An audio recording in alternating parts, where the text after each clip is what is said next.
فرماتے وہاں سے میں بچ کے آیا تو عزیز مصر کے گھر رہنے لگا. زلیخا فریفتہ ہو گئی, گناہ کی دعوت دینے لگی.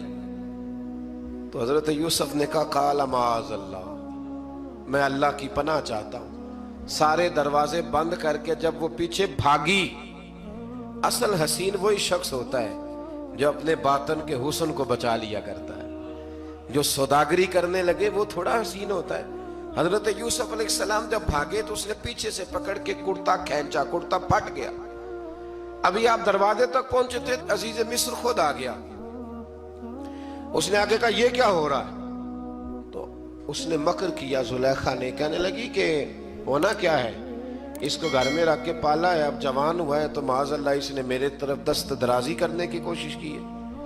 حضرت یوسف پھر خاموش ہو گئے. بھائی بیچ رہے تھے تو پھر بھی خاموش تھے.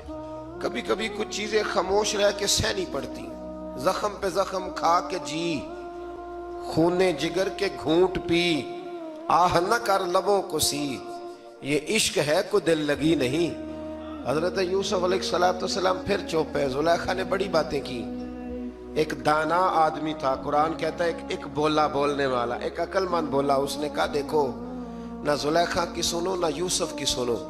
اگر تو کرتا آگے سے پھٹا ہوا ہے تو پھر غلطی ہے جناب یوسف کی, اور اگر پیچھے سے پھٹا ہے تو پھر زلیخا کی غلطی. حضرت یوسف کی معاذ اللہ پھر غلطی. تو عزیز مصر نے کرتا دیکھا تو پیچھے سے پھٹا تھا, لیکن امام قرطبی کہتے ہیں وہ کوئی عقل مند آدمی نہیں, وہ تو 4 مہینے کا بچہ تھا. وہ ایک 4 مہینے کا وہ قریب تھا. حضرت یوسف علیہ السلام کی گواہی دینے کے لیے اللہ نے اسے زبان دی تھی. زلیخا کے ماموں کا بیٹا تھا, 4 مہینہ کا گہوارے میں لیٹا ہوا, جب بادشاہ سے فیصلہ نہیں ہو رہا تھا اور بادشاہ پریشان تھا عزیز مصر کے کسی کو جا کے بتاؤں گا تو کوئی کیا سوچے گا, اس کے گھر میں کیا کچھ ہوتا ہے. کہتے پریشان تھا تو پنگوڑے سے بچہ بول پڑا. کہنے لگا بادشاہ اگر تو کرتا آگے سے پھٹا ہے تو پھر معاذ اللہ غلطی حضرت یوسف کی, اگر پیچھے سے پھٹا ہے تو پھر زلیخا کی. تو کرتا پیچھے سے پھٹا تھا. حضرت یوسف کے حق میں گواہی مکمل ہو گئی. اب آہستہ آہستہ نا دربار میں محل میں بات پھیلنے لگی. تو بیویاں کہنے لگی اوہو زلیخا تو ایک غلام پہ عاشق ہو گئی ہے, ایک غلام پہ. تو زلیخا کہنے لگی تم اجے میرا محبوب نہیں ڈٹھا. یہ رٹے ڈالنے والے دیکھتے نہیں اور دور کھڑے رہ کے کہانیاں سناتے رہتے. اس نے کہا تو نے ابھی دیکھا نہیں نا, تو نے ابھی تجھے کیا پتا ہو کہ ماجرا کیا ہے. تو کہنے لگی نہیں تو غلام پہ. اس نے کہا چلو تجربہ کراتی ہوں. ساری عورتوں کو بٹھایا, ہاتھ میں ایک سیب دیا, ایک چھری دی, اور جب پوری تیاری ہو گئی پھل کاٹنے کی عورتوں کی تو جناب یوسف سے کہا ذرا جھلک تو دکھاؤ. تو حضرت یوسف نے جب جھلک دکھائی تو قرآن کہتا ہے سیب کاٹنے کی بجائے ہاتھ کاٹ لیے, اور کہنے لگی اوہو یہ کوئی بشر نہیں, یہ تو کوئی فرشتہ ہے, یہ کوئی فرشتہ ہے, یہ تو کوئی اللہ تبارک و تعالیٰ کی طرف سے آنے والا کوئی کرامت والا عزت والا شان والا فرشتہ ہے.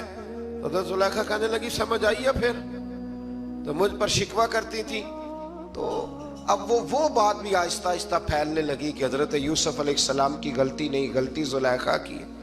اب بادشاہ نے زلیخا سے کہا کہ اگر تو میں تیری بات کروں تو تیرے ساتھ میری بدنامی کا بھی ڈر ہے, کیا کرے. طے یہ پایا کہ حضرت یوسف کو جیل میں ڈال دیا جائے.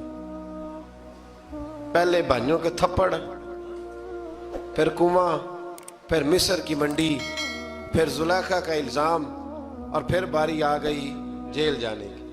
حضرت یوسف علیہ السلام کو جیل میں, کچھ نے لکھا ہے 12 سال جیل میں رہے, جیل میں ڈال دیا. حضرت یوسف علیہ السلام جیل میں کیا کرتے؟ واعظ فرماتے, تبلیغ فرماتے, لوگوں کو اللہ کی توحید کی دعوت دیتے. وہاں جیل میں نا ایک شخص نے خواب دیکھا. اس نے دیکھا کہ میرے سر پہ نا پرندے کھا رہے. تو حضرت یوسف کہنے لگے اس کی تعبیر یہ ہے کہ تجھے قتل کیا جائے گا, تیری لاش کچھ دیر پڑی رہے گی تو پرندے تیرے سر پہ آ کے بیٹھیں گے, یہ تعبیر ہے. ایسا ہی ہوا, واقعی وہ شخص قتل ہو گیا.